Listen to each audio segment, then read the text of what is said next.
I call this the go online, go offline, manipulating the surge trick, right?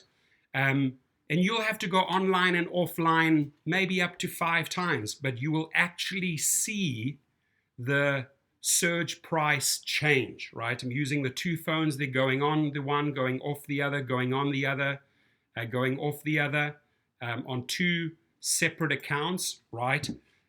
Like I said, up to 5 times to manipulate the market, the driver market, right? And drivers have to get creative here, right? Because the message that is sent to the server is that there are a certain amount of cars online in that area, then suddenly there are less cars, then there are more. So their algorithm is constantly adjusting, right?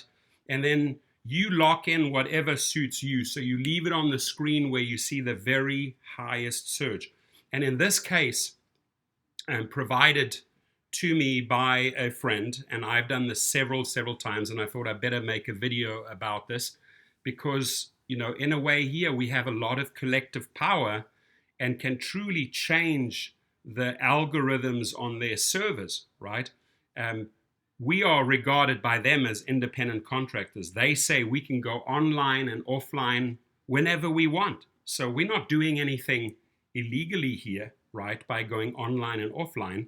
But the message that you're sending to the server is very, very clear. There are a certain amount of cars on the grid at this very moment, and you're constantly changing it up to get the most suitable surge that you are going to change, right? So the prices here range from $375 to $950 by just toggling back and forth, right? With two accounts, two phones. I always talk about the two phones for safety reasons, and because you're running 4 apps on those two phones, 2 Uber apps, 2 Lyft apps, 2 driver apps, 2 rider apps to get all the data, right? And you can quickly toggle back and forth right there in front of your dashboard, right?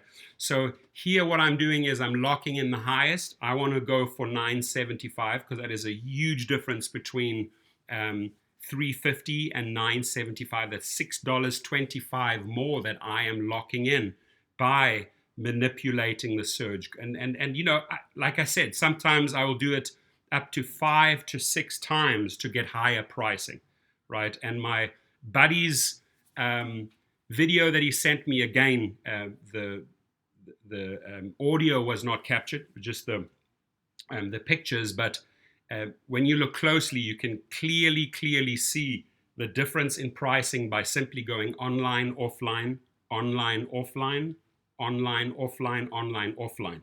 And here's another thing. The other thing that Uber says is, they have this, and we know this, that they have this complete control over us worldwide in the United States and internationally, because they know who's on the grid and who's off the grid at all times. We can now change those dynamics, and I urge you to change those dynamics and try this and report back to me if things change, right? And every now and again, just go online, offline several times to break up those algorithms so that they can't say, hey, we have a certain set of numbers and facts, right? And we can basically manipulate the market and decide what you guys have to do. In this case, my friends, listen carefully. We are reversing it, right? We are reversing their algorithms. We're reversing their numbers by simply periodically here and there between trips, as you drop off the one passenger, going online, offline, online, offline. Any questions, reach out to me. I feel that this video is completely justified because, remember, we are regarded as independent contractors. And if they perceive us as independent contractors, you can go online and offline whenever you wish. Thank you.